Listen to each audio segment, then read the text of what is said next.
right, man. Showtime Sports Media, man. Let me get to this because I didn't get a chance to get to it last night. Um, Jason Tatum had an ankle injury earlier in the Game 7 and kind of hampered him a little bit. Well, I guess a lot in the Game 7. And Jimmy Butler went over for 28. Caleb Moore went over 25. You know, Kyle Lowry's hit shots. Bam was intense defensively, man, going at Al Horford and Robert Williams. All these dudes, man. And I'm going to get into what it means for the tandem of Brown and Tatum later on, because I know Jaylen Brown got some contract stuff that he got to work out, and Jason Tatum want him to stay. But in terms of them two staying together, I don't know. We'll see what the future holds. But for Miami, man, Jimmy Butler is proved once again that he's still a top 10 talent, just like we knew that he was in the bubble when he led Miami to the finals in 2020. And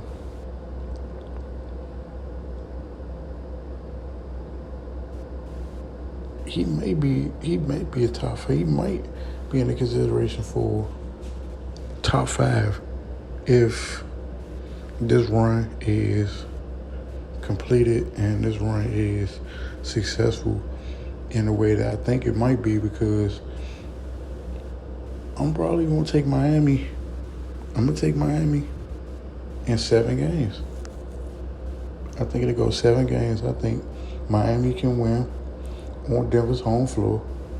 I think they're going to be the first team to beat them in the mountains.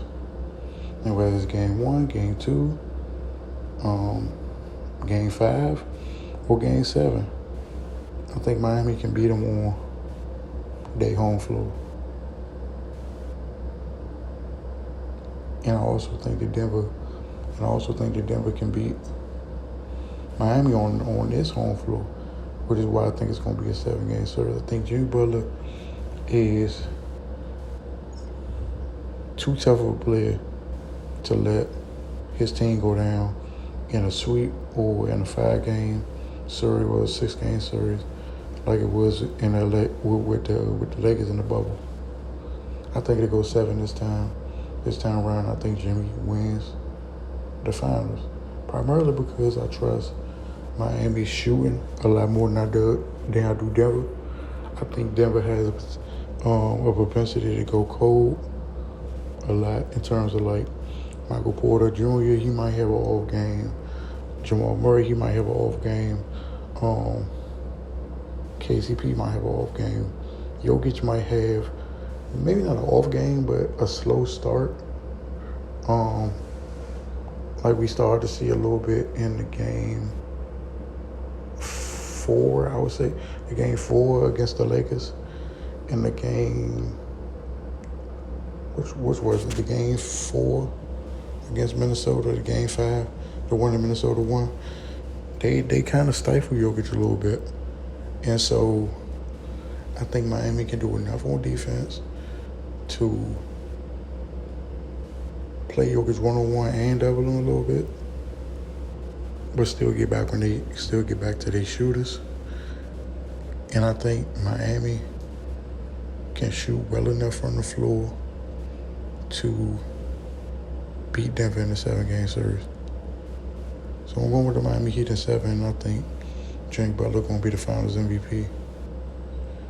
And I think he solidifies himself not only as a top 5, top 10 talent in the game currently, but I think he going to solidify himself in Miami Heat lore. He going to solidify himself as potentially a future Hall of Famer if he wins this series and wins the Finals MVP. Because 2 Finals in 4 years, that ain't nothing to sneeze at. And for him to potentially get a win, yeah, we're going to start having some conversations about Jimmy Butler.